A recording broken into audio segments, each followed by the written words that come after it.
Praise the lord. ఈరోజు దేవుని వాక్యము, మీ మనస్సు మారి నూతన మొగట వలన రూపాంతరము పొందుడి.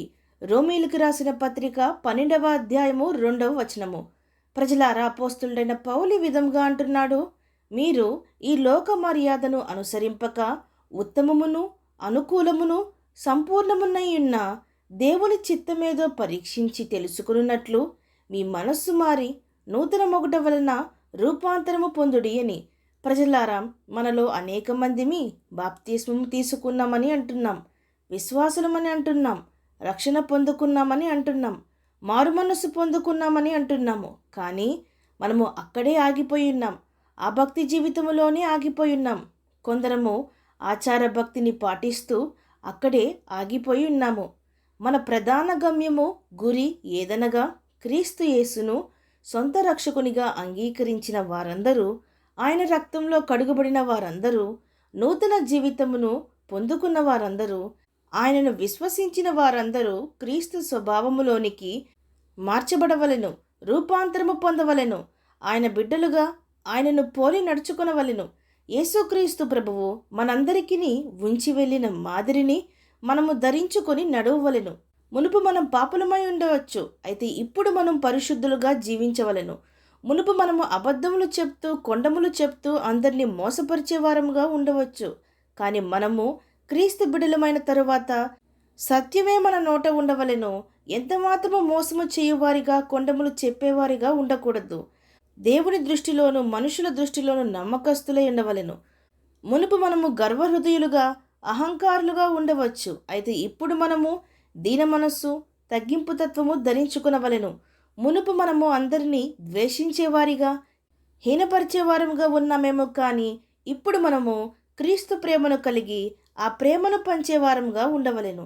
మునుపు మనము ఎప్పుడూ దుఃఖిస్తూ చింతిస్తూ సమాధానము లేక ఉండి ఉండొచ్చు, కానీ క్రీస్తు యేసుని ఎరిగిన తర్వాత, ఆయనే మన కొండ మన కోట ఆశ్రయము అని గ్రహించిన తరువాత, విశ్వసించిన తరువాత మనము సంతోషంతో సమాధానంతో జీవింపవలెను.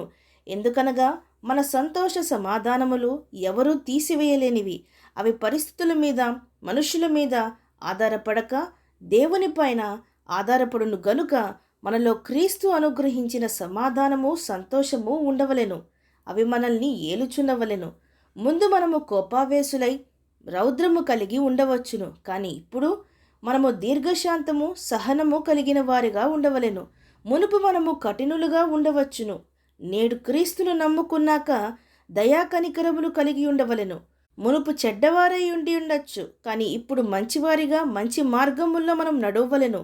అవిశ్వాసులుగా ఉండి ఉండుంటే దేవుని యందలి విశ్వాసము నమ్మకమును పోగొట్టుకొనక అంతము వరకు మన విశ్వాసమును కాపాడుకొనవలెను.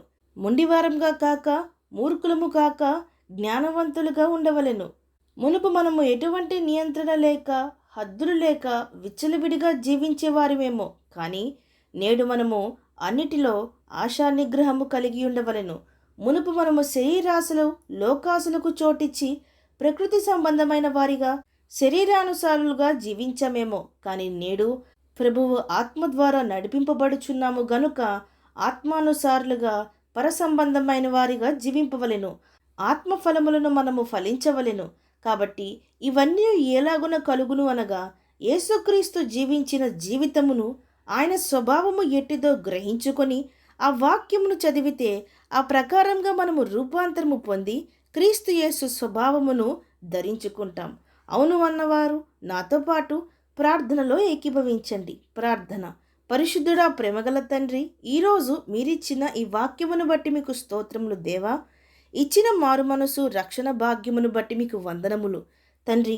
మేము ఇంకనూ ఆధ్యాత్మిక జీవితంలో ఒకే చోట ఆగిపోక క్రీస్తు స్వభావము ధరించుకొని మీలాగున పరిపక్వత చెందవల్లని, రూపాంతరం పొందవల్లని ప్రతి మానవుని లక్ష్యమని గ్రహించుకొనుటకు మాకు సహాయము దయచేయమని వేడుకుంటూ, మమ్మను చూచిన వారు మాలో మా దేవుణ్ణి చూచి మిమ్మును మహింపరిచేలా మా జీవితాలు ఉండాలి, కానీ మీ నామమునకు దూషణ తెచ్చేవారిగా ఉండకుండానట్లు మా ప్రతి ఒక్కరికి సహాయము దయచేయమని ప్రార్థిస్తూ, సమస్త మహిమాగంతులు మీకే చెల్లిస్తూ ప్రభువైన యేసుక్రీస్తు నామం పేరట అడిగి వేడుకొంచున్నాం పరమ తండ్రి.